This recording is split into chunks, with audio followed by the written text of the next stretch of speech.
ਕੋਵਿਡ-19 ਬਾਰੇ latest information ਕੀ ਹੈ, vaccination ਬਾਰੇ ਕੀ ਆ, ਅਸੀਂ ਕਿੱਥੇ ਕੁ ਪਹੁੰਚ ਚੁੱਕੇ ਹਾਂ, ਕੈਨੇਡਾ ਦੇ ਵਿੱਚ ਇਸ ਵੇਲੇ ਬ੍ਰਿਟਿਸ਼ ਕੋਲੰਬੀਆ ਕਿੱਥੇ ਖੜਾ ਆ, ਕਦੋਂ ਸਾਰਾ ਕੁਝ ਓਪਨ ਹੋ ਜਾਣਾ ਆ। ਪਿਛਲੇ ਦਿਨਾਂ ਦੇ ਵਿੱਚ ਇੱਕ ਰੋਡ ਮੈਪ ਜਾਰੀ ਕੀਤਾ ਗਿਆ, ਉਹਦੇ ਅਨੁਸਾਰ ਅਸੀਂ ਕਿੱਥੇ ਕੁ ਪਹੁੰਚੇ ਹਾਂ, ਕੀ ਇਹ ਸਾਰਾ ਕੁਝ ਠੀਕ ਠਾਕ ਚੱਲਦਾ ਰਹੂਗਾ। ਕੋਵਿਡ ਦੀ ਸੈਕਿੰਡ ਜਿਹੜੀ ਵੈਕਸੀਨ ਦੀ ਡੋਜ਼ ਲੱਗਣੀ ਆ, ਉਹਦੇ ਵਿੱਚ ਟਾਈਮ ਨੂੰ ਘਟਾਉਣ ਵਧਾਉਣ ਦੀਆਂ ਗੱਲਾਂ ਬਾਤਾਂ ਚੱਲ ਰਹੀਆਂ। ਕੁਝ ਕਹਿੰਦੇ 2 ਅਲੱਗ-ਅਲੱਗ ਵੈਕਸੀਨ ਲਾਈਆਂ ਜਾ ਸਕਦੀਆਂ। ਦੁਨੀਆ ਦੇ ਵਿੱਚ ਕੋਵਿਡ ਦੀ ਇਸ ਵੇਲੇ ਕੀ ਸਿਚੁਏਸ਼ਨ ਆ, ਇਹਨਾਂ ਸਾਰੀਆਂ ਗੱਲਾਂ ਬਾਤਾਂ ਬਾਰੇ ਅਸੀਂ ਅੱਜ ਗੱਲਬਾਤ ਕਰਨੀ। ਡਾਕਟਰ ਪ੍ਰਗਟ ਸਿੰਘ ਪੁਰਜੀ ਹੋਣਾ ਨਾਲ। ਡਾਕਟਰ ਸਾਹਿਬ ਬਹੁਤ ਬਹੁਤ ਸਵਾਗਤ ਹੈ ਜੀ, ਸਵਾਗਤ ਹੈ ਪ੍ਰੋਗਰਾਮ 'ਚ। ਬਹੁਤ ਬਹੁਤ ਧੰਨਵਾਦ ਡਾਕਟਰ ਸਾਹਿਬ ਤੇ ਸਾਰੇ ਦੇਖਣ ਵਾਲਿਆਂ ਨੂੰ ਪਿਆਰ ਭਰੀ ਸਤਿ ਸ਼੍ਰੀ ਅਕਾਲ, ਨਮਸਤੇ, ਅਸਲਾਮ ਵਾਲੇਕੁਮ, ਵਾਹਿਗੁਰੂ ਜੀ ਕਾ ਖਾਲਸਾ, ਵਾਹਿਗੁਰੂ ਜੀ ਕੀ ਫਤਿਹ। ਵਾਹਿਗੁਰੂ ਜੀ ਖਾਲਸਾ, ਵਾਹਿਗੁਰੂ ਜੀ ਫਤਿਹ ਜੀ। ਡਾਕਟਰ ਸਾਹਿਬ ਦੱਸਿਓ ਇਸ ਵੇਲੇ ਸਿਚੁਏਸ਼ਨ ਕੀ ਹੈ, ਆਪਾਂ BC 'ਚ ਕਿੰਨੇ % ਵੈਕਸੀਨ ਕਰ ਚੁੱਕੇ ਹਾਂ, ਕੈਨੇਡਾ 'ਚ ਕਿੰਨੀ ਹੋ ਚੁੱਕੀ ਆ, ਤੇ ਕਿੰਨੇ ਤੇ ਜਾ ਕੇ ਸਾਰਾ ਕੁਝ ਖੁੱਲ੍ਹ ਜਾਣਾ, ਕਦੋਂ ਕਾਸ ਲੱਗਦੀ ਹੈ? ਜਿਹੜਾ ਇੱਕ ਡੋਜ਼ ਹੈਗਾ ਇਸ ਵੇਲੇ ਕਰੀਬਨ 62% ਕੈਨੇਡੀਅਨ ਨੂੰ ਲੱਗ ਚੁੱਕਿਆ ਔਰ BC 'ਚ 66%। ਅਸੀਂ ਥੋੜੇ ਜਿਹੇ ਅੱਗੇ ਹੈਗੇ ਹਾਂ ਔਰ ਸਾਡੇ ਜਿਹੜੀ ਹੈਗੀ ਹੈ 3 ਮਿਲੀਅਨ ਤੋਂ ਜ਼ਿਆਦਾ ਡੋਜ਼ਸ ਲੱਗ ਚੁੱਕੇ ਆ। ਉਹਦੇ ਵਿੱਚ 12 ਸਾਲ ਤੋਂ ਉੱਤੇ ਇਜਾਜ਼ਤ ਮਿਲ ਗਈ ਸੀ। ਔਰ ਅੱਛੀ ਖਬਰ ਇਹ ਹੈਗੀ ਵੀ ਸਾਡੇ ਨੰਬਰਸ ਜਿਹੜੇ ਹੈਗੇ ਘਟਦੇ ਜਾ ਰਹੇ ਆ, ਹਸਪੀਟਲਾਈਜੇਸ਼ਨ ਘਟਦੀ ਜਾ ਰਹੀ ਹੈ, ਡੈਥ ਵੀ ਘਟਦੀ ਜਾ ਰਹੀ ਹੈ। ਕੈਨੇਡਾ ਭਰ 'ਚ ਅਗਰ ਆਪਾਂ ਕਹੀਏ ਤੇ 70% ਕੇਸਿਸ ਹੁਣ ਡ੍ਰੌਪ ਹੋ ਚੁੱਕੇ ਆ ਔਰ ਸਾਡੀ ਜਿਹੜੀ ਤੀਜੀ ਛਲ ਸੀ ਜਾਂ ਤੀਜੀ ਵੇਵ ਸੀ ਉਹ ਆਲਮੋਸਟ ਹੁਣ ਥੱਲੇ ਆ ਰਹੀ ਹੈ, ਬਾਟਮ ਦੇ ਲੱਗੇ।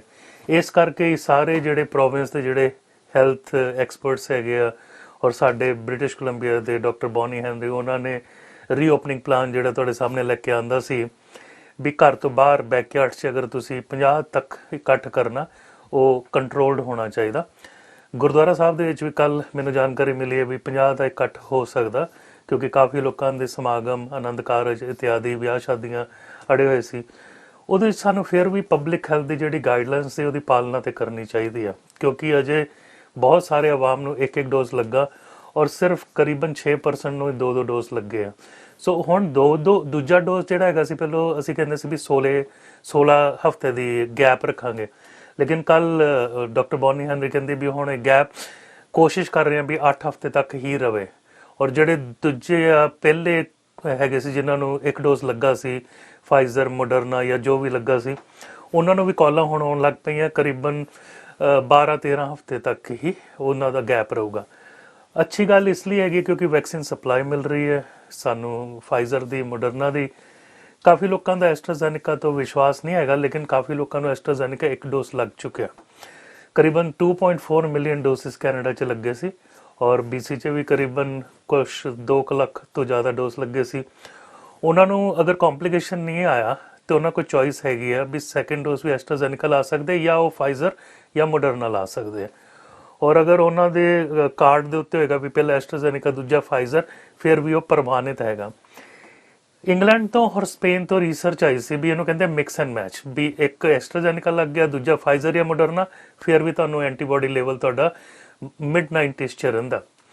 ਦੂਜੀ ਗੱਲ ਇਹ ਸੀ ਵੀ ਪਹਿਲੋਂ ਕਿਸੇ ਨੂੰ ਫਾਈਜ਼ਰ, ਮੋਡਰਨਾ ਲੱਗਾ, ਉਹਦੇ ਬਾਅਦ ਸੈਕਿੰਡ ਐਸਟਰਾਜ਼ੈਨੇਕਾ ਵੀ ਲੱਗਾ, ਤਾਂ ਵੀ ਗੱਲ ਠੀਕ ਹੀ ਰਹਿੰਦੀ ਹੈ। ਸੋ ਮਤਲਬ ਗਾਂ ਲੈ ਲਓ ਜਾਂ ਪਿਛਾਂ ਲੈ ਲਓ, ਐਸਟਰਾਜ਼ੈਨੇਕਾ ਅੱਗੇ ਪਿੱਛੇ ਫਿਰ ਵੀ ਕੰਮ ਕਰਦੀ ਹੈ। ਸੋ ਗੁੱਡ ਨਿਊਜ਼ ਹੈਗਾ ਵੀ ਸਾਨੂੰ ਟੀਕਾਕਰਨ ਕਰਨਾ ਚਾਹੀਦਾ। ਅਸੀਂ ਬਾਰ-ਬਾਰ ਇਹੀ ਹੋਕਾ ਦਿੰਦੇ ਹਾਂ। ਮੈਨੂੰ ਕੱਲ ਵੀ CBC ਤੋਂ ਕਾਲ ਆਈ ਸੀ ਵੀ ਮੈਨੂੰ ਚਾਈਨੀਜ਼ ਬੋਲਣ ਵਾਲਾ ਲੱਭ ਕੇ ਦਿਓ, ਕਿਉਂਕਿ ਰਿਚਮੰਡ 'ਚ ਥੋੜ੍ਹਾ ਜਿਹਾ ਪ੍ਰੋਬਲਮ ਆ ਰਹੀ ਹੈ। ਕਾਫੀ ਲੋਕਾਂ ਨੂੰ ਉਹਨਾਂ ਦੀ ਬੋਲੀ ਭਾਸ਼ਾ ਦੇ ਵਿੱਚ ਸਾਨੂੰ ਸਮਝਾਉਣਾ ਪੈਣਾ। ਜਿੱਦਾਂ ਪਿਛਲੇ ਹਫ਼ਤੇ ਅਸੀਂ ਮੁਹਿੰਮ ਕੀਤੀ ਸੀ ਸਰੀ ਦੇ ਵਿੱਚ, ਸਾਰੇ ਰੇਡੀਓ ਸਟੇਸ਼ਨਸ ਦੇ ਵਿੱਚ ਅਸੀਂ ਸਾਰੇ ਡਾਕਟਰਾਂ ਨੇ ਹਰ ਘੰਟੇ ਬਾਅਦ ਜਾ ਕੇ ਮਤਲਬ ਬਾਏ ਫੋਨ ਹੀ ਵੈਕਸੀਨੇਸ਼ਨ ਦੀ ਜਿਹੜੀ ਹੈਗੀ ਆ ਹੋਕਾ ਦਿੱਤਾ ਸੀ। ਉਹਦੇ ਨਾਲ ਬਹੁਤ ਸਟਰੋਂਗ ਰਿਸਪੌਂਸ ਆਇਆ। ਡਾਕਟਰ ਸਾਹਿਬ ਹੁਣ ਹੈਜ਼ੀਟੈਂਸੀ ਕਿੰਨੀ ਕੁ ਹੈ ਕੈਨੇਡਾ ਦੇ ਵਿੱਚ? ਅਮਰੀਕਾ ਦੇ ਵਿੱਚ ਕਹਿੰਦੇ ਇਹ ਪਹਿਲਾਂ ਆਪਾਂ ਉਹ ਅੱਗੇ ਸੀ ਆਪਣੇ ਨਾਲੋਂ ਬਹੁਤ, ਇੱਕ ਸਟੇਜ ਆਈ ਕਿ ਉਹ ਪਿੱਛੇ ਰਹਿ ਗਿਆ 1 ਡੋਜ਼ ਲਾਉਣ ਦੇ ਵਿੱਚ, ਤੇ ਉੱਥੇ $1 ਮਿਲੀਅਨ ਦੀ ਲੋਟਰੀ ਵੀ ਓਹਾਇਓ ਦੇ ਵਿੱਚ ਕੱਲ ਕੱਢੀ ਹੈ।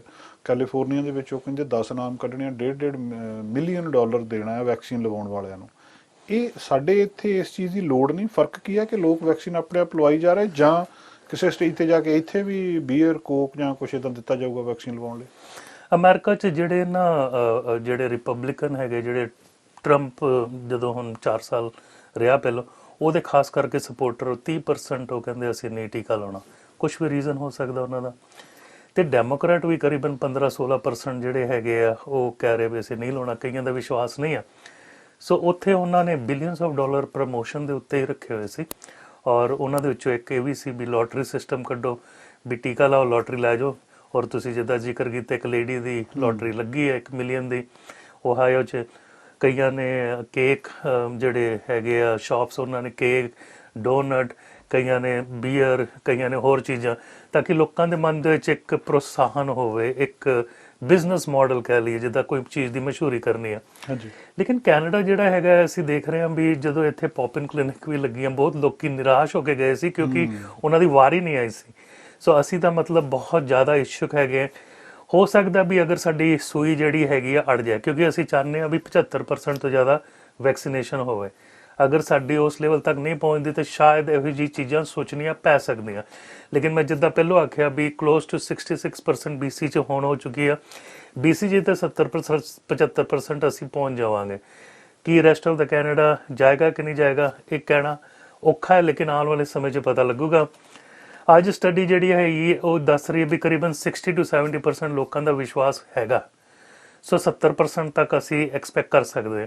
ਇਹ ਇਸ ਲਈ ਇੰਪੋਰਟੈਂਟ ਹੈਗਾ ਕਿਉਂਕਿ ਇਹਦੇ ਨਾਲ ਸਾਡੀ ਕਮਿਊਨਿਟੀ ਇਮਿਊਨਿਟੀ, ਜਿਹਨੂੰ ਹਰਡ HERD ਇਮਿਊਨਿਟੀ ਕਹਿੰਦੇ, ਉਹ ਬਣਦੀ। ਜਦ ਉਹ ਹੁੰਦੀ ਆ, ਸਮਝੋ ਮੈਨੂੰ ਵੀ ਟੀਕੇ ਲੱਗੇ, ਦੋਸਤ ਤੁਹਾਨੂੰ ਵੀ ਲੱਗੇ, ਔਰ ਕੋਵਿਡ ਆ ਵੀ ਜਾਏ ਤੇ ਆਪਾਂ ਫਿਰ ਫੈਲਾਉਂਦੇ ਨਹੀਂ ਇੱਕ ਦੂਜੇ ਨੂੰ। ਅਗਰ ਮੈਨੂੰ ਹੋ ਵੀ ਜਾਂਦਾ ਕਿਸੇ ਹੋਰ ਸੋਰਸ ਤੋਂ ਤੇ ਬੜਾ ਮਾਈਲਡ ਹੁੰਦਾ, ਮੈਨੂੰ ਹਸਪੀਟਲ ਨਹੀਂ ਜਾਣਾ ਪੈਂਦਾ, ICU 'ਚ ਨਹੀਂ ਜਾਣਾ ਪੈਂਦਾ, ਔਰ ਮੌਤ ਦੇ ਜਿਹੜੇ ਚਾਂਸਸ ਘਟ ਜਾਂਦੇ ਆ। ਜਿੱਦਾਂ ਇੱਕ ਸਧਾਰਨ ਫਲੂ ਹੁੰਦਾ, ਸ਼ਾਇਦ ਉਸ ਲੈਵਲ 'ਚ ਕੋਵਿਡ ਅਸੀਂ ਕਰਕੇ ਛੱਡਾਂਗੇ। ਕੋਵਿਡ ਨੇ 100% ਜਾਣਾ ਨਹੀਂ ਹੈ, ਉੱਕਾ ਪੁੱਕਾ ਕੇਸ ਹੁੰਦਾ ਰਹੂਗਾ। ਔਰ ਇਹਦੇ ਨਾਲ ਸਾਨੂੰ ਇੱਕ ਕਿਸਮ ਦਾ ਸਮਝੌਤਾ ਕਰਕੇ ਜੀਣਾ ਪੈਣਾ। ਔਰ ਸਭ ਤੋਂ ਵਧੀਆ ਤਰੀਕਾ ਹੈਗਾ ਵੀ ਕੋਵਿਡ ਨੂੰ ਹਟਾਉਣ ਦਾ, ਆਪਣੇ ਆਪ ਦੇ ਵਿੱਚ ਟੀਕਾਕਰਨ ਦਾ, ਤਾਂ ਕਿ ਸਾਡੇ ਵਿੱਚ ਉਹ ਫੌਜ ਬਣੀ ਰਹੇ ਜਿਹਦੇ ਨਾਲ ਕੋਵਿਡ ਦੇ ਨਾਲ ਅਸੀਂ ਮੁਕਾਬਲਾ ਕਰ ਸਕਦੇ ਹਾਂ। ਡਾਕਟਰ ਜਿਹੜੀ ਹੈਜ਼ੀਟੈਂਸੀ ਆ, ਲੋਕ ਵੈਕਸੀਨ ਲਵਾਉਣਾ ਨਹੀਂ ਚਾਹੁੰਦੇ ਕਈ ਥਾਵਾਂ ਦੇ ਉੱਤੇ, ਇੰਡੀਆ ਦੇ ਵਿੱਚ ਵੀ ਕਈ ਵਾਰੀ, ਇੱਥੇ ਅਮਰੀਕਾ 'ਚ ਵੀ ਲੋਕ ਜਿਹੜੇ ਆ ਉਹ ਡਰਦੇ ਆ ਵੈਕਸੀਨ ਲਵਾਉਣ ਤੋਂ। ਉਹਨਾਂ ਨੂੰ ਇੱਦਾਂ ਲੱਗਦਾ ਵੀ ਇਹਦੇ ਨਾਲ ਕੁਝ ਹੋ ਜਾਣਾ। ਕਈ ਲੋਕ ਕਹਿੰਦੇ ਵੀ ਆ ਕਿਉਂਕਿ ਥੋੜ੍ਹੇ ਸਮੇਂ 'ਚ ਬਣੀ ਆ, ਉਹਦੇ 'ਚ ਕੋਈ ਗੜਬੜ ਹੋ ਸਕਦੀ ਹੈ, ਵੀ ਪਹਿਲਾਂ ਚੈੱਕ ਕਰ ਲਓ। ਦੂਜਾ, ਜਦੋਂ ਇੱਦਾਂ ਦੇ ਕੁਝ ਕੇਸਿਸ ਆਉਣ ਲੱਗ ਪਏ, ਇਹ ਸਮੱਸਿਆ ਸਿਰਫ ਕੋਵਿਡ ਦੀ ਵੈਕਸੀਨ 'ਚ ਆਉਂਦੀ ਆ ਕਿ ਜਿਹੜੀਆਂ ਦੂਜੀਆਂ ਵੈਕਸੀਨ ਤੁਸੀਂ ਲਵਾਉਂਦੇ ਆ ਉਹਦੇ ਵਿੱਚ ਵੀ ਲੋਕ ਨਹੀਂ ਲਵਾਉਣਾ ਚਾਹੁੰਦੇ ਹੁੰਦੇ? ਦੇਖੋ, ਪਹਿਲੀ ਗੱਲ ਤੇ ਜਿਹੜੇ ਫਾਈਜ਼ਰ ਜਾਂ ਮੋਡਰਨਾ ਆ, ਇਹ ਬਹੁਤ ਹੀ ਰਿਗਰਸ ਪ੍ਰੋਟੋਕਾਲ ਦੇ ਵਿੱਚੋਂ ਲੰਘ ਕੇ ਬਣੀ ਹੈ। ਇਹੀ ਪ੍ਰੋਟੋਕਾਲ ਯੂਜ਼ ਹੁੰਦੇ ਆ। ਲੇਕਿਨ ਕਿਉਂਕਿ ਸਾਡੇ ਕੋਲ ਬਹੁਤ ਵਿਕਸਿਤ ਟੈਕਨੋਲੋਜੀ ਹੈਗੀ ਆ, ਜਿਹੜੀ ਮੈਸੇਂਜਰ RNA ਦੀ ਜਿਹੜੀ ਯੂਜ਼ ਕੀਤੀ ਗਈ, ਇਹ 10 ਸਾਲ ਪਹਿਲਾਂ ਡਿਵੈਲਪ ਹੋਈ ਸੀ ਵੀ ਫਿਊਚਰ 'ਚ ਕਦੀ ਕੋਈ ਮਹਾਮਾਰੀ ਆਏਗੀ ਤੇ ਟੈਕਨੋਲੋਜੀ ਯੂਜ਼ ਕਰਨੀ। ਸੋ ਇਹ ਕੰਮ ਆਈ ਆ ਔਰ ਇਹਨੇ ਅੱਛਾ ਕੰਮ ਕੀਤਾ। ਔਰ ਜਿਹੜੀ ਕਲੀਨਿਕਲ ਟ੍ਰਾਇਲਸ 'ਚ ਤੇ ਕੰਮ ਅਸੀਂ ਸਾਂਝੇ ਕਰਦੇ ਰਹੇ। ਲੇਕਿਨ ਜਦੋਂ ਆਪਾਂ ਹੁਣ ਵਰਲਡ ਵਾਈਡ ਦੇਖ ਲਓ, ਕਰੀਬਨ 2 ਬਿਲੀਅਨ ਲੋਕਾਂ ਨੂੰ ਇੱਕ ਡੋਜ਼ ਮਿਲ ਚੁੱਕਿਆ ਸੰਸਾਰ 'ਚ। ਹਾਲਾਂਕਿ ਬਹੁਤ ਸਾਰੇ ਅਮੀਰ ਮੁਲਕਾਂ 'ਚ ਹੀ ਮਿਲਿਆ, ਗਰੀਬ ਮੁਲਕਾਂ 'ਚ ਨਹੀਂ ਮਿਲਿਆ। ਲੇਕਿਨ ਉਹਦੇ ਵਿੱਚ ਜਿਹੜਾ ਰਿਸਪੌਂਸ ਹੈਗਾ ਕਲੀਨਿਕਲ ਟ੍ਰਾਇਲ ਨਾਲੋਂ ਵੀ ਵਧੀਆ ਰਿਹਾ। ਜਦੋਂ ਕਲੀਨਿਕਲ ਟ੍ਰਾਇਲ 'ਚ ਦੱਸਦੇ ਸੀ ਵੀ ਇੱਕ ਡੋਜ਼ ਦੇ ਨਾਲ 55% ਐਂਟੀਬਾਡੀਜ਼ ਬਣਦੀ ਹੈ, ਲੇਕਿਨ ਸਾਡਾ ਕੈਨੇਡੀਅਨ ਡਾਟਾ ਦੱਸਦਾ ਸੀ ਇੱਕ ਡੋਜ਼ ਦੇ ਨਾਲ 70% ਬਣਦੇ ਆ। ਤਾਂ ਹੀ ਨਾਸੀ ਨੇ, ਨੈਸ਼ਨਲ ਐਡਵਾਈਜ਼ਰ ਕਮੇਟੀ ਔਨ ਇਮਨਾਈਜੇਸ਼ਨ ਨੇ ਕਿਹਾ ਸੀ ਵੀ ਠੀਕ ਹੈ, ਤੁਸੀਂ 16 ਹਫ਼ਤੇ ਦੀ ਗੈਪ ਪਾ ਲਓ। ਜਦੋਂ ਅਸੀਂ ਦੇਖਿਆ ਵੀ 12 ਤੋਂ 16 ਹਫ਼ਤੇ ਬਾਅਦ ਟੀਕਾ ਲਾਉਂਦੇ ਆ ਤੇ ਕਰੀਬਨ 97-98% ਬਣਦਾ। ਹਾਲਾਂਕਿ ਟ੍ਰਾਇਲਸ ਦੇ ਵਿੱਚ 94-95% ਬਣਦਾ ਸੀ। ਹੋਰ ਜਿਹੜੀ ਸਟੱਡੀ ਆ ਰਹੀ ਹੈ UK ਤੋਂ, ਉਹ ਦੱਸ ਰਹੀ ਹੈ ਵੀ 2 ਡੋਜ਼ ਫਾਈਜ਼ਰ ਜਾਂ 2 ਡੋਜ਼ ਮੋਡਰਨਾ ਲੱਗੇ ਹੋਣ ਤੇ ਜਿਹੜਾ ਹਿੰਦੁਸਤਾਨ ਦਾ ਜਿਹੜਾ ਡਬਲ ਮਿਊਟੈਂਟ ਜਾਂ ਟ੍ਰਿਪਲ ਮਿਊਟੈਂਟ, ਉਹ ਵੀ 80 ਤੋਂ 85% ਤੱਕ ਕੈਪਚਰ ਹੋ ਜਾਂਦਾ ਵੀ ਅਗਰ ਤੁਸੀਂ ਐਕਸਪੋਜ਼ ਹੋਵੋ। ਸੋ ਇਸ ਲਈ ਸਾਰੀ ਗੁੱਡ ਨਿਊਜ਼ ਹੈਗੀਆਂ ਵੀ ਹਕੀਕਤ ਦੇ ਵਿੱਚ ਇਹ ਜਿਹੜੀ ਵੈਕਸੀਨੇਸ਼ਨ ਹੈ ਅੱਛਾ ਕੰਮ ਕਰ ਰਹੀ ਹੈ। ਹੁਣ ਅਸੀਂ ਸਾਂਝੀ ਕੀਤੀ ਸੀ ਫਾਈਜ਼ਰ ਦੀ, ਜਿਹੜੇ ਟੀਕੇ ਸ਼ੁਰੂ ਹੋ ਗਏ ਬੱਚਿਆਂ 'ਚ 12 ਸਾਲ ਤੋਂ। ਲੇਕਿਨ ਮੋਡਰਨਾ ਨੇ ਵੀ ਰਿਸਰਚ ਹੁਣੇ ਕੰਪਲੀਟ ਕੀਤੀ ਆ, ਉਹ ਵੀ ਦੱਸਦੇ ਆ ਵੀ 100% ਇਫੈਕਟਿਵ ਹੈ ਜਿੱਦਾਂ ਫਾਈਜ਼ਰ ਸੀ। ਔਰ ਉਹਨਾਂ ਨੇ ਵੀ ਮਾਨਤਾ ਦੇ ਲਈ ਅਰਜੀ ਪਾਈ ਹੋਈ, ਔਰ ਹੈਲਥ ਕੈਨੇਡਾ ਨੇ ਬਹੁਤ ਛੇਤੀ ਉਹਨਾਂ ਨੂੰ ਵੀ ਮਾਨਤਾ ਦੇ ਦੇਣੀ ਆ। ਉਸ ਤੋਂ ਬਾਅਦ ਜਿਹੜੇ ਨਿੱਕੇ ਬੱਚੇ ਆ 6 ਮਹੀਨੇ ਤੋਂ 12 ਸਾਲ ਦੇ, ਉਹਨਾਂ ਦੇ ਉੱਤੇ ਵੀ ਟਰਾਇਲਾਂ ਚੱਲ ਰਹੀਆਂ। ਉਹਨਾਂ ਦੀ ਵੀ ਵਾਰੀ ਆ ਜਾਊਗੀ ਕਰੀਬਨ 3 ਤੋਂ 4 ਮਹੀਨੇ ਬਾਅਦ। ਸੋ ਇਸ ਲਈ ਸਾਰਾ ਆਵਾਮ ਜਿਹੜਾ ਹੈਗਾ ਉਹ ਟੀਕਾਕਰਨ ਦੇ ਯੋਗ ਹੋ ਜਾਊਗਾ। ਕਈ ਜਿਹੜੇ ਨਾ ਬੋਡੀ ਬਿਲਡਰਸ ਆ, ਫਿਟਨੈਸ ਇੰਸਟਰਕਟਰ ਆ, ਜਿਹੜੇ ਫਿਟ ਰਹਿੰਦੇ ਆ, ਉਹ ਕਈ ਵਾਰ ਇਹ ਥੋੜ੍ਹਾ ਜਿਹਾ ਨੈਗੇਟਿਵ ਚੀਜ਼ਾਂ ਫੈਲਾ ਰਹੇ ਵੀ ਅਸੀਂ ਤਾਂ ਫਿਟ ਰਹਿੰਦੇ ਹਾਂ, ਅਸੀਂ ਨਿਊਟ੍ਰੀਸ਼ਨ ਵਧੀਆ ਖਾਂਦੇ, ਐਕਸਰਸਾਈਜ਼ ਕਰਦੇ ਹਾਂ, ਸਾਨੂੰ ਫਲੂ ਨਹੀਂ ਹੁੰਦਾ, ਸਾਨੂੰ ਕੋਵਿਡ ਨਹੀਂ ਹੋ ਸਕਦਾ। ਲੇਕਿਨ ਇਹ ਗਲਤ ਧਾਰਨਾ ਹੈਗੀ। ਕੋਵਿਡ ਕਿਸੇ ਨੂੰ ਵੀ ਹੋ ਸਕਦਾ, ਕਿਸੇ ਨੂੰ ਵੀ ਢਾਹ ਸਕਦਾ। ਮੇਰੀ ਬੇਟੀਆਂ ICU 'ਚ ਕੰਮ ਕਰਦੀਆਂ, ਕਹਿੰਦੇ ਬਿਲਕੁਲ ਹੈਲਦੀ ਜਿਹੜੇ ਹੈਗੇ ਨੌਜਵਾਨ, ਕਈ ਵਾਰ 19-20 ਸਾਲ ਦੇ ਜਿਹੜੇ ਫਿਜ਼ੀਕਲੀ ਫਿਟ ਆ, ਉਹ ਵੀ ICU 'ਚ ਦਾਖਲ ਹੈਗੇ ਆ। ਸੋ ਇਹ ਆਪਾਂ ਅੱਗ ਆ ਨਾ, ਅੱਗ ਦੇ ਨਾਲ ਖੇਡਣਾ ਨਹੀਂ ਚਾਹੀਦਾ। ਅੱਗ ਦੇ ਨਾਲ ਸੇਕ ਲੱਗ ਹੀ ਸਕਦਾ, ਅੱਗ ਨੂੰ ਬੁਝਾਉਣਾ ਚਾਹੀਦਾ। ਡਾਕਟਰ ਸਾਹਿਬ, ਇੱਕ ਹੋਰ ਗੱਲ ਵੀ, ਕੀ ਐਕਸਪੈਰੀਮੈਂਟ ਹੋ ਰਹੇ ਆ ਲੋਕਾਂ ਦੇ? ਐਕਸਪੈਰੀਮੈਂਟ ਇਹਦਾ ਸੈਂਸ ਕਿ ਜਦੋਂ ਅਸੀਂ ਕਹਿੰਦੇ, ਪਹਿਲਾਂ ਕਹਿੰਦੇ ਸੀ ਐਸਟਰਾਜ਼ੈਨੇਕਾ ਜਿਹੜੀ ਆ ਉਹ ਠੀਕ ਆ, ਤੇ ਉਹਦੇ ਤੋਂ ਬਾਅਦ ਕਹਿੰਦੇ ਹੁਣ ਇਹਨੂੰ ਰੋਕ ਲਓ ਕਿਉਂਕਿ ਸਾਡੇ ਕੋਲ ਫਾਈਜ਼ਰ ਆ ਗਈਆਂ।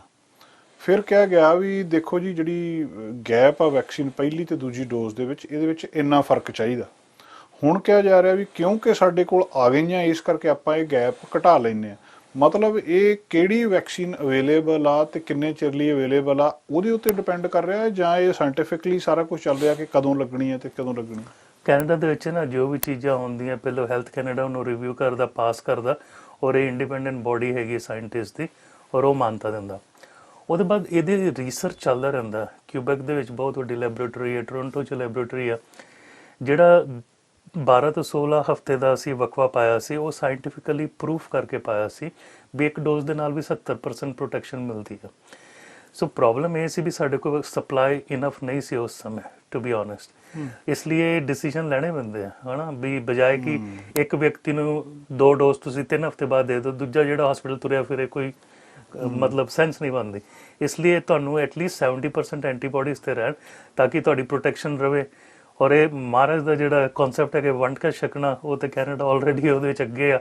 ਸੋ ਸਾਨੂੰ ਕਈ ਵਾਰੀ ਐਕਸਟਰਾਆਰਡੀਨਰੀ ਸਟੈਪ ਲੈਣੇ ਪੈਂਦੇ ਆ। ਅਮਰੀਕਾ ਕਿਉਂਕਿ ਉਹਨਾਂ ਕੋਲ ਸਪਲਾਈ ਬਹੁਤ ਜ਼ਿਆਦਾ ਸੀ, ਉਹਨਾਂ ਨੇ 3 ਹਫ਼ਤੇ ਦਾ 4 ਹਫ਼ਤੇ ਦਾ ਪ੍ਰੋਟੋਕਾਲ ਫੋਲੋ ਕੀਤਾ, ਔਰ ਉਹਨਾਂ ਕੋਲ ਇਸ ਵੇਲੇ ਬਹੁਤ ਸਰਪਲਸ ਵੈਕਸੀਨੇਸ਼ਨ ਵੀ ਹੈਗੀ। ਅਗਰ ਤੁਸੀਂ ਅਕ੍ਰੋਸ ਬਾਰਡਰ ਜਾਂ ਅਮਰੀਕਾ ਟਰੈਵਲ ਕਰੋ ਕੈਨੇਡੀਅਨ, ਕੁਛ ਨਹੀਂ ਪੁੱਛਦੇ, ਟੀਕਾ ਲਾਉਣਾ ਲਾ ਲਓ। ਕਈ ਸ਼ਾਪਿੰਗ ਮਾਲਸ 'ਚ ਉਹਨਾਂ ਨੇ ਖੋਲ੍ਹੇ ਹੋਏ ਆ, ਕਈ ਡਰਾਈਵ ਥਰੂ ਖੋਲ੍ਹੇ ਹੋਏ ਆ ਜਿਹੜੇ 24 ਘੰਟੇ ਚੱਲਦੇ। ਹਰ ਇੱਕ ਕੰਟਰੀ ਦੀ ਸਮੱਸਿਆ ਅਲੱਗ-ਅਲੱਗ ਹੁੰਦੀ ਆ।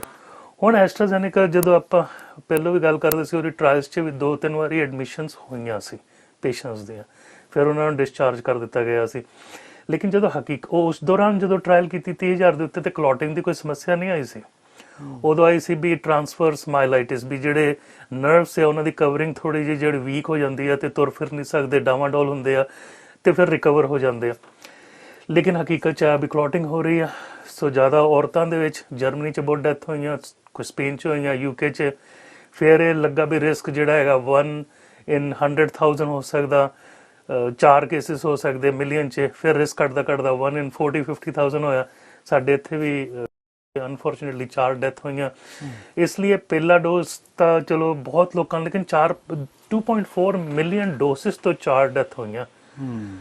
ਅਸੀਂ ਨਹੀਂ ਚਾਹੁੰਦੇ ਸੀ ਕੋਈ ਡੈਥ ਹੋਵੇ, ਲੇਕਿਨ ਅਗਰ ਤੁਸੀਂ ਦੇਖੋ ਬਾਕੀ ਜਿਹੜੇ ਹੈਗੇ ਆ ਉਹਨਾਂ ਨੂੰ ਉੱਤੇ ਐਂਟੀਬੋਡੀਜ਼ ਬਣੀਆਂ। ਔਰ ਰਿਸਰਚ ਇਹ ਵੀ ਆ ਰਹੀ ਹੈ ਵੀ ਜਿਹਨੇ ਪਹਿਲਾ ਡੋਜ਼ ਐਸਟਰਾਜ਼ੈਨੇਕਾ ਲਾਇਆ ਉਹਨੂੰ ਕੋਈ ਸਾਈਡ ਇਫੈਕਟ ਨਹੀਂ ਹੋਇਆ, ਤੇ ਸੈਕੰਡ ਡੋਜ਼ 'ਚ ਵੀ ਨਹੀਂ ਹੋਊਗਾ। ਇਹ UK ਤੋਂ ਆ ਰਹੀ ਹੈ, ਬਟ ਕਈਆਂ ਦਾ ਹੁਣ ਵਿਸ਼ਵਾਸ ਨਹੀਂ ਹੈਗਾ, ਇਸ ਲਈ ਉਹਨਾਂ ਨੂੰ ਚੋਇਸ ਹੈਗੀ ਵੀ ਉਹ ਫਾਈਜ਼ਰ ਜਾਂ ਮੋਡਰਨਾ ਵੀ ਲਾ ਸਕਦੇ। ਇੱਕ ਡਾਕਟਰ ਸਾਹਿਬ, ਵੈਕਸੀਨ ਪਾਸਪੋਰਟ ਦੀ ਗੱਲ ਚੱਲਦੀ ਆ ਕਿ ਤੁਹਾਨੂੰ ਸਰਟੀਫਿਕੇਟ ਹੋਊਗਾ, ਉਹਦੇ ਵਿੱਚ ਹੁਣ ਮੰਨ ਲਓ ਇੱਕ ਤਾਂ ਕਿਸੇ ਨੂੰ ਪਹਿਲੀ ਐਸਟਰਾਜ਼ੈਨੇਕਾ ਲੱਗ ਗਈ, ਦੂਜੀ ਹੁਣ ਉਹਨੂੰ ਫਾਈਜ਼ਰ ਲੱਗ ਰਹੀ ਆ, ਤੇ ਕੀ ਇਹ ਵੀ ਡਿਪੈਂਡ ਕਰਦਾ ਕਿ ਕਿਹੜਾ ਦੇਸ਼ ਉਹਨੂੰ ਇਸ ਚੀਜ਼ ਨੂੰ ਮਾਨਤਾ ਦਿੰਦਾ ਤੇ ਉੱਥੇ ਦਾਖਲ ਹੋਣ ਦਿੰਦਾ, ਤੇ ਕਿਹੜਾ ਦੇਸ਼ ਨਹੀਂ ਮਾਨਤਾ ਦਿੰਦਾ? ਜਾਂ ਇਹਦੀ ਕੋਈ ਇੰਟਰਨੈਸ਼ਨਲ ਇੱਕ ਬੋਡੀ ਆ ਜਿਹੜੀ ਦੱਸੂਗੀ ਵੀ ਇੰਡੀਆ ਦੇ ਵਿੱਚ ਜੇ ਤੁਹਾਡੇ ਆਹ ਵੈਕਸੀਨ ਲੱਗੀ ਆ ਤਾਂ ਤੁਸੀਂ ਕੈਨੇਡਾ 'ਚ ਐਂਟਰ ਹੋ ਸਕਦੇ ਆ? ਜਾਂ ਕਿੰਨੀਆਂ ਵੈਕਸੀਨ ਜਿਹੜੀਆਂ ਥਾਵਾਂ ਦੇ ਉੱਤੇ ਹੈਗੀਆਂ, ਇਹਦਾ ਵੀ ਹੋਊਗਾ ਕਿ ਕਿਹੜੀ ਵੈਕਸੀਨ ਲੱਗੀ ਆ ਤਾਂ ਉਹ ਮਾਨਤਾ ਪ੍ਰਾਪਤ ਆ? ਦੇਖੋ, ਜਿਹੜੇ ਨਾ G7 ਕੰਟਰੀਜ਼ ਆ, ਮੋਸਟਲੀ ਯੂਰਪ ਦੇ ਵਿੱਚ, ਫਿਰ ਅਮਰੀਕਾ ਕੈਨੇਡਾ ਆ ਜਾਂਦਾ, ਵਿਕਸਿਤ ਮੁਲਕ, ਉਹਨਾਂ ਦੀ ਤਾਂ ਆਪਣੀ ਸੰਧੀ ਹੈਗੀ ਵੀ 2-2 ਡੋਜ਼ ਜਿਹੜੇ ਮਰਜ਼ੀ ਤੁਸੀਂ ਲਾਏ ਹੋਣ ਉਹ ਠੀਕ ਆ। ਐਸਟਰਾਜ਼ੈਨੇਕਾ ਦੇ 2 ਡੋਜ਼ ਹੋਣ, ਜਾਂ ਫਾਈਜ਼ਰ ਦੇ 2 ਡੋਜ਼ ਹੋਣ, ਮੋਡਰਨਾ ਜਾਂ ਇੱਕ ਐਸਟਰਾਜ਼ੈਨੇਕਾ ਇੱਕ ਫਾਈਜ਼ਰ ਜਾਂ ਇੱਕ ਐਸਟਰਾਜ਼ੈਨੇਕਾ ਮੋਡਰਨਾ, ਠੀਕ ਆ। ਹੁਣ ਹਿੰਦੁਸਤਾਨ ਦੇ ਵਿੱਚ ਫਾਈਜ਼ਰ ਅਜੇ ਤੱਕ ਹੈ ਨਹੀਂ, ਮੋਡਰਨਾ ਅਜੇ ਤੱਕ ਹੈ ਨਹੀਂ। ਪੰਜਾਬ ਨੇ ਔਰ ਦਿੱਲੀ ਨੇ ਉਹਨਾਂ ਨੂੰ ਅਰਜ਼ੀ ਵੀ ਪਾਈ ਸੀ, ਲੇਕਿਨ ਉਹ ਕਹਿੰਦੇ ਅਸੀਂ ਸਟੇਟ ਦੇ ਨਾਲ ਡੀਲ ਨਹੀਂ ਕਰਦੇ, ਅਸੀਂ ਸੈਂਟਰ ਦੇ ਨਾਲ ਡੀਲ ਕਰਾਂਗੇ। ਉਹਨਾਂ ਦੀ ਐਸਟਰਾਜ਼ੈਨੇਕਾ ਵਰਗੀ ਆ, ਭਾਵੇਂ ਉਹ ਭਾਰਤ ਬਾਇਓਟੈਕ ਤੋਂ ਆ, ਭਾਵੇਂ ਉਹ serum institute of India Pune ਤੋਂ ਆ, ਲਗਭਗ ਸੇਮ ਟੈਕਨੋਲੋਜੀ ਹੈਗੀ ਆਕਸਫੋਰਡ ਦੀ ਜਿਹੜੀ। ਹੁਣ ਉੱਥੇ ਉਹਨਾਂ ਨੇ ਕੋਈ ਰਿਪੋਰਟ ਨਹੀਂ ਕੀਤਾ ਕਲੌਟਿੰਗ ਦੇ ਇਸ਼ੂ, ਲੇਕਿਨ ਬਹੁਤ ਘੱਟ ਲੋਕਾਂ ਨੂੰ ਅਜੇ ਤੱਕ ਟੀਕਾ ਲੱਗਾ। ਉਹ ਵੀ 2 ਡੋਜ਼ ਜਿਹੜੇ ਹੈਗੇ ਮਾਨਤਾ ਪ੍ਰਾਪਤ ਹੈਗੇ। ਰਸ਼ੀਅਨ ਜਿਹੜੀ ਹੈਗੀ ਵੈਕਸੀਨ ਸਪੁਟਨਿਕ, ਉਹਨੂੰ ਵੀ ਮਾਨਤਾ ਮਿਲੀ ਹਿੰਦੁਸਤਾਨ 'ਚ।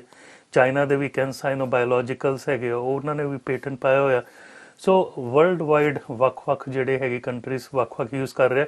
ਇਵੈਂਚੁਅਲੀ ਇੰਟਰਨੈਸ਼ਨਲ ਟਰੈਵਲਿੰਗ ਵਾਸਤੇ 2 ਡੋਜ਼ ਕਿਹੜੇ ਵੀ ਵੈਕਸੀਨ ਦੇ ਲੱਗੇ ਹੋਏ ਮਨਜ਼ੂਰੀਸ਼ੁਦਾ ਹੋਣਗੇ। ਲੇਕਿਨ ਫਿਰ ਵੀ ਜਦੋਂ ਆਪਾਂ ਟਰੈਵਲ ਕਰਾਂਗੇ ਕੋਵਿਡ ਟੈਸਟਿੰਗ ਹੋਊਗਾ, ਰੈਪਿਡ ਕੋਵਿਡ ਟੈਸਟਿੰਗ, ਕਿਉਂਕਿ 100% ਦਾ ਕੋਈ ਵੀ ਪ੍ਰੋਟੈਕਟਿਵ ਨਹੀਂ ਹੈਗੀ। ਫਿਰ ਵੀ ਸਾਨੂੰ ਥੋੜ੍ਹੇ ਜਿਹੇ ਗਾਈਡਲਾਈਨਸ ਜਿਹੜੇ ਹੈਗੇ ਕੁਝ ਸਮੇਂ ਵਾਸਤੇ ਫੋਲੋ ਕਰਨੇ ਪੈਣਗੇ। ਹੁਣ ਸਮੱਸਿਆ ਆਉਂਦੀ ਹੈ ਵੀ ਇਨਸਾਈਡ ਕੈਨੇਡਾ ਹੈ ਨਾ, ਜੀ। ਮੇਰੇ ਖਿਆਲ ਨਾਲ ਇਨਸਾਈਡ ਕੈਨੇਡਾ ਵੈਕਸੀਨ ਪਾਸਪੋਰਟ ਸ਼ਾਇਦ ਨਾ ਹੋਣ, ਔਰ ਹੋਣੇ ਵੀ ਨਹੀਂ ਚਾਹੀਦੇ, ਕਿਉਂਕਿ ਕਈ ਲੋਕ ਹੈਗੇ ਆ ਉਹ ਕੁਝ ਵਜ੍ਹਾ ਕਰਕੇ ਵੈਕਸੀਨ ਨਹੀਂ ਲਾ ਸਕਦੇ, ਉਹਨਾਂ ਦੀ ਕੋਈ ਹੈਲਥ ਇਸ਼ੂਸ ਹੁੰਦੀਆਂ, ਸੋ ਉਹਨਾਂ ਦੇ ਨਾਲ ਵਿਤਕਰਾ ਹੋਊਗਾ ਵੀ ਕਿ ਉਹ ਰੈਸਟੋਰੈਂਟ ਵਗੈਰਾ ਦੇ ਵਿੱਚ ਕੈਂਪ 2 ਡੋਜ਼ ਲੱਗੇ ਤਾਂ ਹੀ ਐਂਟਰੀ ਦੇਣੀ ਹੈ, ਉਹ ਵਿਚਾਰੇ ਕੀ ਕਰਨਗੇ ਹੈ ਨਾ, ਉਹਨਾਂ ਦਾ ਵੀ ਜੀ ਕਰਦਾ ਘੁੰਮਣ ਫਿਰਨ ਨੂੰ। ਸੋ ਇਸ ਲਈ ਮੈਨੂੰ ਲੱਗਦਾ ਇਨਸਾਈਡ ਕੈਨੇਡਾ ਇਹ ਸ਼ਾਇਦ ਸਿਸਟਮ ਨਾ ਹੋਏ। ਹੁਣ ਜਿਹੜੇ ਵੈਕਸੀਨ ਪਾਸਪੋਰਟ ਹੈ ਸ਼ਾਇਦ 1-2 ਸਾਲ ਤੱਕ ਹੀ ਇਹ ਯੂਜ਼ ਕਰਨ, ਜਦ ਕੋਵਿਡ ਮਹਾਮਾਰੀ ਦੱਬ ਜਾਊਗੀ। ਦੇਖੋ ਅੱਜ ਤੋਂ 100 ਸਾਲ ਪਹਿਲੋਂ ਵੀ ਸਪੈਨਿਸ਼ ਫਲੂ ਜਾਂ H1N1 ਦਾ ਜਿਹੜਾ ਇਨਫਲੂਐਂਜ਼ਾ ਸੀ ਉਹ ਵੀ ਕਰੀਬਨ 2-2.5 ਸਾਲ ਤੱਕ ਰਿਹਾ ਸੀ। ਉਹਦੇ ਬਾਅਦ ਹੌਲੀ ਹੌਲੀ ਜਨਜੀਵਨ ਠੀਕ ਹੋ ਗਿਆ ਸੀ। ਸੋ ਸਾਡਾ ਵੀ ਜਨਜੀਵਨ ਜਿਹੜਾ ਹੈਗਾ ਉਹ ਠੀਕ ਹੋਊਗਾ, ਔਰ ਜਿਹੜੀ ਰੋਸ਼ਨੀ ਜਿਹੜੀ ਹੈਗੀ ਆ ਸੁਰੰਗ ਦੇ ਪਾਰ, ਉਹ ਟਨਲ ਦੇ ਪਾਰ ਸਾਨੂੰ ਆਲਰੇਡੀ ਨਜ਼ਰ ਆ ਰਹੀ ਆ ਵੀ ਜਿਹੜੇ ਮੱਸਿਆ ਦੇ ਦਿਨ ਪੂਰੇ ਹੋ ਰਹੇ ਆ, ਪੂਰਨਮਾਸ਼ੀ ਜਿਹੜਾ ਫੁੱਲ ਮੂਨ ਆ, ਸੂਰਜ ਚੜ ਰਿਹਾ, ਔਰ ਕੋਵਿਡ ਦੇ ਦਿਨ ਜਿਹੜੇ ਇੰਨੇ ਤਰਥੱਲੀ ਮਚਾਈ ਸੀ ਐਪੀਡੈਮਿਕ ਦੀ, ਉਹ ਹੁਣ ਪੈਂਡੇਮਿਕ ਦੀ, ਉਹ ਹੁਣ ਥੱਲੇ ਆ ਕੇ ਆਪਾਂ ਇਹਨੂੰ ਲੋ ਲੈਵਲ 'ਚ ਲੈ ਕੇ ਆ ਰਹੇ ਹਾਂ। ਆਲਮੋਸਟ ਹਿੰਦੁਸਤਾਨ 'ਚ ਵੀ ਹੋ ਜਾਣਾ, ਲੇਕਿਨ ਥੋੜਾ ਟਾਈਮ ਜ਼ਿਆਦਾ ਲੱਗੂਗਾ, ਬ੍ਰਾਜ਼ੀਲ 'ਚ ਵੀ ਟਾਈਮ ਲੱਗੂਗਾ, ਕੁਛ ਇੱਕ ਕੰਟਰੀਆਂ 'ਚ ਟਾਈਮ ਲੱਗੂਗਾ, ਲੇਕਿਨ ਅਮਰੀਕਾ ਕੈਨੇਡਾ ਬਹੁਤ ਗੁੱਡ ਸਿਚੁਏਸ਼ਨ 'ਚ ਹੈਗੇ।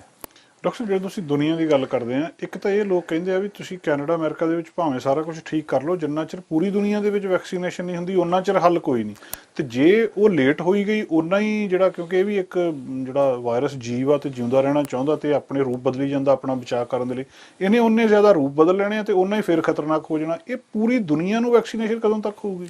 2 ਸਾਲ ਹੋਰ ਲੱਗਣਗੇ। 2 ਸਾਲ? ਹਾਂ, ਕਈ ਮੁਲਕਾਂ ਦੇ ਵੈਕਸੀਨੇਸ਼ਨ ਪ੍ਰੋਗਰਾਮ ਸ਼ੁਰੂ ਨਹੀਂ ਹੋਇਆ। ਅਗਰ ਆਪਾਂ ਕਹੀਏ ਤਾਂ ਸਿਰਫ ਅਮੀਰ ਮੁਲਕ ਹੀ ਆ ਵੀ ਜਿਹਦੇ ਵਿੱਚ ਵੈਕਸੀਨੇਸ਼ਨ ਬਹੁਤ ਅੱਛੀ ਪੱਧਰ ਤੇ ਲੱਗੀ ਆ, ਔਰ 8 ਬਿਲੀਅਨ ਦੀ ਆਬਾਦੀ ਆ, ਸਿਰਫ 2 ਬਿਲੀਅਨ ਦੇ ਲਾਗੇ ਚਾਗੇ ਡੋਸਿਸ ਹੋਣ ਤੱਕ ਲੱਗੇ ਆ। ਸੋ 25% ਆਬਾਦ, ਉਹ ਵੀ ਇੱਕ ਡੋਜ਼, ਜਦ ਤੱਕ 2 ਡੋਜ਼ ਨਹੀਂ ਲੱਗਦੇ ਤਦ ਤੱਕ ਇਹਦੀ ਗਤੀ ਨਹੀਂ ਹੋਣੀ। ਸੋ ਟਰੈਵਲਿੰਗ ਜਿਹੜਾ ਹੈਗਾ ਮੋਸਟਲੀ ਵਿਕਸਿਤ ਮੁਲਕਾਂ ਦੇ ਵਿੱਚ ਹੀ ਹੋਏਗਾ ਸਾਲ 2 ਸਾਲ। ਬਟ ਮੇਰੀ ਇਹ ਵੀ ਬੇਨਤੀ ਹੈਗੀ ਆ ਫਾਈਜ਼ਰ ਨੂੰ, ਮੋਡਰਨਾ ਨੂੰ, ਹੋਰ ਦੂਜੇ ਜਿਹੜੇ ਹੈਗੇ ਆ ਵੀ ਉਹਨਾਂ ਨੂੰ ਕੰਪੈਸ਼ਨੇਟ ਗਰਾਊਂਡ 'ਚ ਫ੍ਰੀ ਦੇਣਾ ਚਾਹੀਦਾ ਗਰੀਬ ਮੁਲਕਾਂ ਨੂੰ। ਉਹ ਦੁਆਵਾਂ ਦੇਣਗੇ ਉਹਨਾਂ ਨੂੰ, ਕਿਉਂਕਿ ਆਲਰੇਡੀ ਪੈਸੇ ਤੇ ਬਿਲੀਅਨਸ ਆਫ ਡਾਲਰ ਬਣਾ ਚੁੱਕੇ ਹੈ। ਵੈਕਸੀਨ ਕੋਈ ਵੱਡੀ ਗੱਲ ਨਹੀਂ ਹੈਗੀ। ਇੱਕ ਵਾਰੀ ਤੁਸੀਂ ਉਹ ਜਿਹੜਾ ਹੈਗਾ ਮਟੀਰੀਅਲ ਜਿਹੜਾ ਕ੍ਰੀਏਟ ਕੀਤਾ ਉਹਨੂੰ ਫਿਰ ਰੈਪਿਡ ਪ੍ਰੋਡਕਸ਼ਨ 'ਚ ਮੇਰੇ ਖਿਆਲ ਨਾਲ ਸੈਂਟਸ ਦੇ ਵਿੱਚ ਬਣਦੀ ਹੈ, ਲੇਕਿਨ $50 ਦੇ ਵਿੱਚ ਵੇਚੀ ਜਾਂਦੀ ਹੈ ਨਾ। ਸੋ ਪੈਸੇ ਤਾਂ ਕਮਾ ਲਿਆ ਫਾਈਜ਼ਰ ਨੇ, ਵਾਹ ਬਿਲੀਅਨਸ ਆਫ ਡਾਲਰ। ਸੋ ਇੱਕ ਬਿਜ਼ਨਸ ਮਾਡਲ ਵੀ ਹੈਗਾ। ਜੋ ਬਾਈਡਨ ਸਾਹਿਬ ਨੇ ਕਿਹਾ ਸੀ ਵੀ ਉਹਨਾਂ ਦੇ ਪੈਟੈਂਟ ਜਿਹੜੇ ਹੈਗੇ ਆਪਾਂ ਰਿਵੋਕ ਕਰ ਦਿੰਦੇ ਹਾਂ ਨਾ, ਬਟ ਉਹ ਨਹੀਂ ਸਕਸੈਸਫੁਲ ਹੋ ਚੁੱਕੇ, ਕਿਉਂਕਿ ਇਹਦੇ ਵਿੱਚ ਇੰਟਰਨੈਸ਼ਨਲ ਟ੍ਰੇਡ ਆਰਗੇਨਾਈਜੇਸ਼ਨ ਇਨਵੋਲਵ ਹੁੰਦੀ ਹੈ, ਕੰਪਨੀ ਦੇ ਲਾਇਰਸ ਇਨਵੋਲਵ ਹੁੰਦੇ ਆ।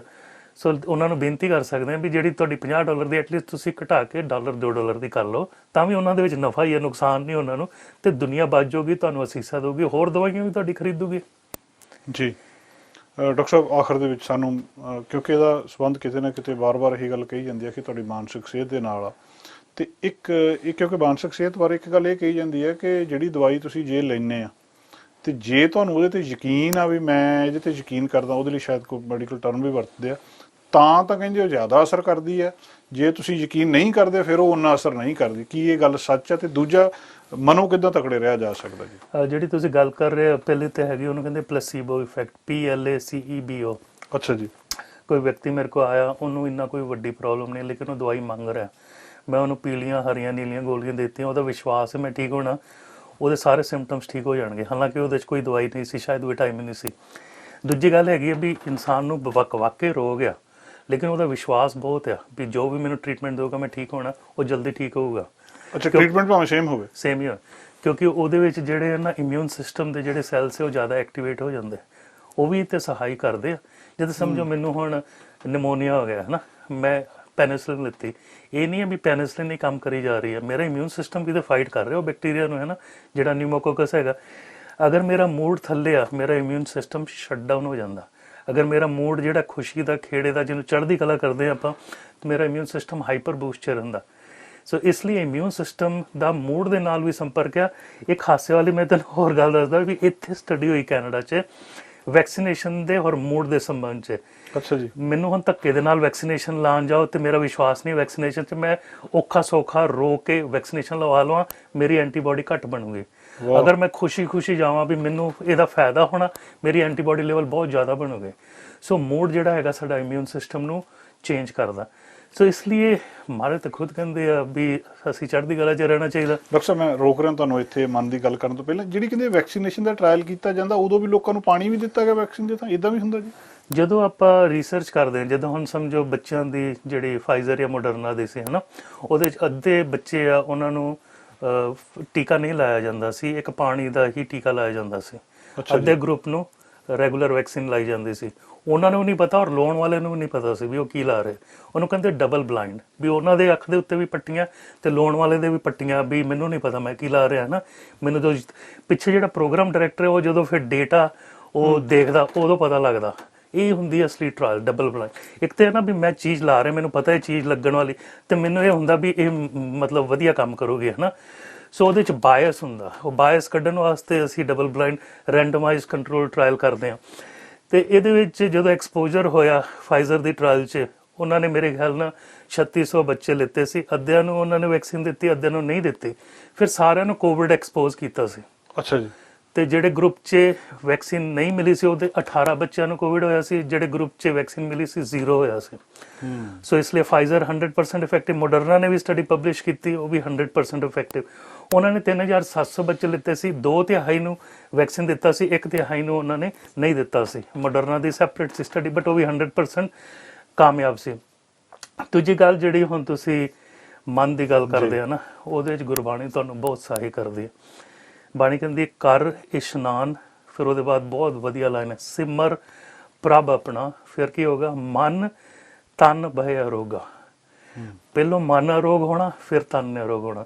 ਦੇਖੋ ਹੁਣ ਮੈਂ ਕੋਈ ਪਵਿੱਤਰ ਸਥਾਨ 'ਚ ਇੱਕ ਨਦੀ ਦੇ ਵਿੱਚ ਜਾ ਕੇ ਇਸ਼ਨਾਨ ਕਰੀ ਜਾਵਾਂ, ਉਹਦੇ ਨਾਲ ਤਾਂ ਮੇਰਾ ਸਰੀਰ ਹੀ ਧੁੱਪਣਾ ਹੈ ਨਾ ਜੀ। ਤੀਰਥ ਜਾਓ ਤਾਂ ਹੋਂ ਹੋਂ ਕਰਤੇ, ਪੰਡਿਤ ਪੁੱਛੋ ਤੋਂ ਮਾਇਆ ਰਾਪੇ ਹੈ ਨਾ। ਜਿਉਂ ਕੁੰਚਰ ਇਸ਼ਨਾਨ, ਜਿੱਦਾਂ ਹੁਣ ਹਾਥੀ ਉਹ ਇਸ਼ਨਾਨ ਕਰਕੇ ਮਿੱਟੀ ਸਿਰ 'ਚ ਪਾਈ ਲੈਂਦਾ ਹੈ ਨਾ।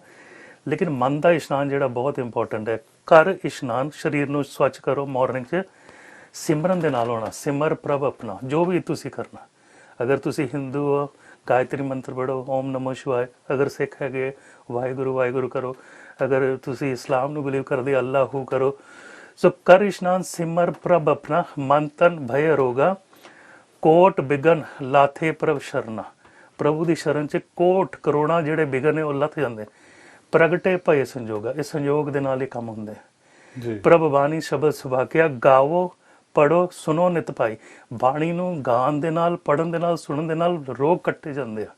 ਲੇਕਿਨ ਸਿਮਰਨ ਕਿੱਦਾਂ ਕਰਨਾ? ਹੁਣ ਚੌਂਕੜੀ ਮਾਰ ਕੇ ਅੱਖਾਂ ਬੰਦ ਕਰਕੇ ਵਾਹਿਗੁਰੂ ਵਾਹਿਗੁਰੂ, ਇਹ ਇੱਕ ਸਟਾਰਟਿੰਗ ਪੁਆਇੰਟ ਹੈ। ਇਹ ਸਿਰਫ ਤੁਸੀਂ ਇੱਕ ਜਾਤ ਸਿੱਖ ਰਹੇ ਜਿਹੜੀ ABCD ਹੈ।